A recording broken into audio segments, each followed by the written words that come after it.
अध्याय 8। सर्वनाम प्रोनाउन। पढ़िए और समझिए। शिल्पा मेरी सहेली है। शिल्पा मेरे साथ पढ़ती है। शिल्पा के पिताजी डॉक्टर हैं। शिल्पा की माताजी टीचर हैं। शिल्पा की सभी प्रशंसा करते हैं। ऊपर लिखे वाक्यों में शिल्पा संज्ञा शब्द है। इसका बार बार प्रयोग अटपटा सा लग रहा है। यदि इन वाक्यों को कुछ इस प्रकार लिखा जाए, शिल्पा मेरी सहेली है, वह मेरे साथ पढ़ती है, उसके पिताजी डॉक्टर हैं, उसकी माताजी टीचर हैं, उसकी सभी प्रशंसा करते हैं। इन वाक्यों में शिल्पा सिर्फ पहले वाक्य में आया है। अन्य वाक्यों में शिल्पा के स्थान पर वह, उसके, उसकी आदि शब्दों का प्रयोग हुआ है। संज्ञा शब्दों के स्थान पर प्रयोग किए गए ये शब्द वह, उसके, उसकी सर्वनाम कहलाते हैं। वाक्यों में संज्ञा शब्दों के स्थान पर प्रयोग किए जाने वाले शब्द सर्वनाम कहलाते हैं। सर्वनाम के भेद: सर्वनाम, पुरुषवाचक सर्वनाम, निश्चयवाचक सर्वनाम, अनिश्चयवाचक सर्वनाम, संबंधवाचक सर्वनाम, प्रश्नवाचक सर्वनाम, निजवाचक सर्वनाम। पहला, पुरुषवाचक सर्वनाम, पर्सनल प्रोनाउन।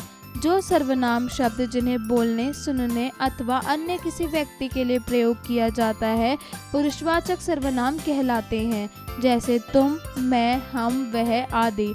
मैं खेल रहा हूँ, तुम अब पढ़ने बैठो, वह पढ़ रहा है। पुरुषवाचक सर्वनाम के भेद: अंतम पुरुष, मध्यम पुरुष, अन्य पुरुष। हम, मैं आदि बात करने वाला। तू, तुम बात सुनने वाला। वह, वे अन्य लोग। दूसरा, निश्चयवाचक सर्वनाम, डेमोन्स्ट्रेटिव प्रोनाउन। ऐसे सर्वनाम शब्द जो किसी निश्चित वस्तु या प्राणी की ओर इशारा करते हैं, निश्चयवाचक सर्वनाम कहलाते हैं। जैसे वह, ये, वे आदि। यह मेरी किताबें हैं। ये लो कार साफ कर लो। वह मैदान सुंदर है। तीसरा, अनिश्चयवाचक सर्वनाम, इनडेफिनिट प्रोनाउन। ऐसे शब्द जिनसे किसी व्यक्ति या वस्तु की निश्चित जानकारी ना हो, उन्हें अनिश्चयवाचक सर्वनाम कहते हैं। जैसे कुछ, किसने, किससे आदि। महेश कुछ काम कर रहा है। ये किससे लेकर आए हो? तुम किससे मिलने जा रहे थे? चौथा, प्रश्नवाचक सर्वनाम, इंटेरोगेटिव प्रोनाउन। ऐसे सर्वनाम शब्द जिन्हें प्रश्न पूछने के लिए प्रयोग करते हैं, उन्हें प्रश्नवाचक सर्वनाम कहते हैं। जैसे कौन, क्या, कब आदि। तुम क्या कर रहे हो? तुम कहाँ जा रहे हो? जरा बताओ, बाहर कौन आया था? 5, संबंधवाचक सर्वनाम, रिलेटिव प्रोनाउन। ऐसे सर्वनाम शब्द जिन्हें संज्ञा तथा सर्वनाम शब्द दोनों को घटाकर जोड़ने के लिए करते हैं, उन्हें संबंधवाचक सर्वनाम कहते हैं। जैसे जिसका, उसका, जो, वो आदि। जिसकी लाठी उसकी भैंस। जैसा खाओगे अन्न वैसा बनेगा मन। जो साफ अंगूर है उन्हें अलग रखो। 6, निजवाचक सर्वनाम, रिफ्लेक्सिंग प्रोनाउन। ऐसे सर्वनाम शब्द जिन्हें स्वयं के लिए प्रयोग किया जाता है, उन्हें निजवाचक सर्वनाम कहते हैं। जैसे आप अपना काम स्वयं कीजिए। किसान अपनी फसल स्वयं बोता है। मेरे पिताजी पेड़ पौधे की देखभाल खुद करते हैं। आइए जाने। एक ही सर्वनाम शब्द का प्रयोग अलग अलग व्यक्तियों या प्राणियों के लिए बोलकर या लिखकर किया जा सकता है। सर्वनाम शब्द स्त्रीलिंग तथा पुल्लिंग दोनों में समान रहते हैं। सर्वनाम के एक वचन तथा बहुवचन रूप भी होते हैं। एक वचन मैं, मेरा, तुम, वह, इसे, उसे। बहुवचन हम, हमारा, तुम लोग, वे, ये, इन्हें, उन्हें। आइए पुनरावृत्ति करें। संज्ञा के स्थान पर प्रयोग किए जाने वाले शब्द सर्वनाम कहलाते हैं। सर्वनाम के 6 भेद होते हैं।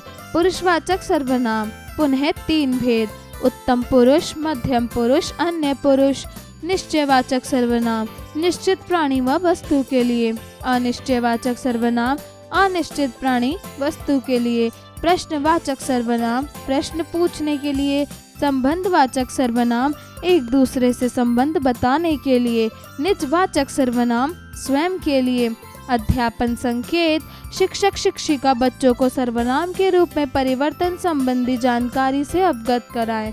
अभ्यास कार्य, मौखिक कार्य, स्पीकिंग स्किल्स, दिए गए प्रश्नों के उत्तर बताइए। क, सर्वनाम से आप क्या समझते हैं? संज्ञा के स्थान पर प्रयोग किए जाने वाले शब्द सर्वनाम कहलाते हैं। ख, निश्चयवाचक सर्वनाम को परिभाषित कीजिए। ऐसे सर्वनाम शब्द जो किसी निश्चित वस्तु या प्राणी का बोध कराए वो उसे निश्चयवाचक सर्वनाम कहते हैं। लेखन कार्य, राइटिंग स्किल्स। प्रश्न 1, निम्नलिखित प्रश्नों के उत्तर लिखिए। क, सर्वनाम के भेदों को परिभाषित कीजिए। उत्तर: क, वे सर्वनाम शब्द जिन्हें किसी वस्तु या प्राणी को बुलाने या बोलने के लिए प्रयोग किया जाता है वे पुरुषवाचक सर्वनाम कहलाते हैं। ख, ऐसे सर्वनाम शब्द जो किसी निश्चित वस्तु या प्राणी का बोध कराए तो उसे निश्चयवाचक सर्वनाम कहते हैं। ग, ऐसे सर्वनाम शब्द जो किसी अनिश्चित वस्तु प्राणी का बोध कराए उन्हें अनिश्चयवाचक सर्वनाम कहते हैं। घ, ऐसे सर्वनाम शब्द जिन्हें प्रश्न पूछने के लिए प्रयोग किया जाता है उन्हें प्रश्नवाचक सर्वनाम कहते हैं। ड़, ऐसे सर्वनाम शब्द जिनका प्रयोग संज्ञा तथा सर्वनाम को जोड़ने के लिए किया जाता है उन्हें संबंधवाचक सर्वनाम कहते हैं। च, ऐसे सर्वनाम शब्द जिन्हें स्वयं के लिए प्रयोग किया जाता है उन्हें निजवाचक सर्वनाम कहते हैं। ख, उत्तम पुरुष, मध्यम पुरुष तथा अन्य पुरुष के विषय में बताइए तथा उदाहरण भी लिखिए। उत्तर: उत्तम पुरुष बात करने वाला, हम, मैं। मध्यम पुरुष बात सुनने वाला, तू, तुम। अन्य पुरुष, अन्य लोग, वे, वो। प्रश्न 2, सही वाक्य के सामने सही तथा अशुद्ध वाक्य के सामने गलत का निशान लगाइए। क, संज्ञा के स्थान पर प्रयुक्त होने वाले शब्द विशेषण कहलाते हैं। उत्तर: गलत। ख, सर्वनाम के 6 भेद होते हैं।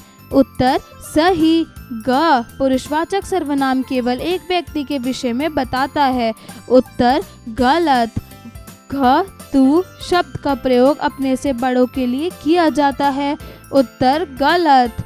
प्रश्न 3, नीचे लिखे वाक्यों को सर्वनाम के भेदों के अंतर्गत समाहित कीजिए। क, अपना कार्य स्वयं कौन करता है? निजवाचक सर्वनाम। ख, देखो बाहर कोई है। अनिश्चयवाचक सर्वनाम। ग, मैं स्वयं चली जाऊंगी। निजवाचक सर्वनाम। घ, तुमने अभी तक चाय क्यों नहीं बनाई? प्रश्नवाचक सर्वनाम। प्रश्न 4, नीचे दिए गए वाक्यों में सर्वनाम शब्दों का उचित प्रयोग कीजिए। क, मुझको बाजार जाना है। मुझको। ख, उन्होंने शरबत पीना है। उन्होंने। ग, हम कोलकाता अकेले कल जाएंगे। हम। घ, तुम्हारे को क्या तकलीफ है? तुम्हारे। सोचें, विचारें, क्रिटिकल थिंकिंग। प्रश्न 5, पुरुषवाचक, निश्चयवाचक तथा निजवाचक सर्वनाम शब्दों का प्रयोग करते हुए वाक्य बनाइए। क, पुरुषवाचक, हम कल दिल्ली आएंगे। ख, निश्चयवाचक, वह कल अवश्य आएगा। ग, निजवाचक, मैं अपना काम स्वयं कर लूंगी। खेल खेल में। Brainstorming activity. प्रश्न 6, नीचे लिखी कहानी पढ़िए और सर्वनाम शब्दों पर गोला लगाइए। एक बकरी स्वयं को बहुत होशियार समझती थी। एक दिन वह घास चर रही थी, तभी वहां शिकारी आ पहुंचे। उनका इरादा भांपकर बकरी जान बचाने के लिए भागने लगी। भागते भागते वह एक ऐसी जगह पर पहुंची जहां नर्म पत्तों वाले कुछ झाड़ियां लगी हुई थी। बकरी उनके पीछे जाकर छिप गई। थोड़ी देर में शिकारी भी पीछा करते हुए वहीं आ पहुंचे, परंतु वे बकरी को नहीं देख पा रहे थे। इधर उधर खोजने के बाद वे आगे बढ़ गए। यह देख बकरी अपनी चतुराई पर बहुत खुश हुई। कुछ देर बाद बकरी के नर्म पत्तों को खाना प्रारंभ कर दिया। कुछ ही देर में उसने सारी झाड़ी चट कर डाली। तभी वे शिकारी पुनः उसी स्थान पर लौट आए। उन्होंने घेर कर उस बकरी को पकड़ लिया। उत्तर: स्वयं, वह, उनका, जहाँ, उनके, वह, यह, उसने, उन्होंने पर गोला लगाइए। प्रेरणादायक मूल्य। स्वयं सम्मान पाने से पहले हमें दूसरों को सम्मान देना चाहिए।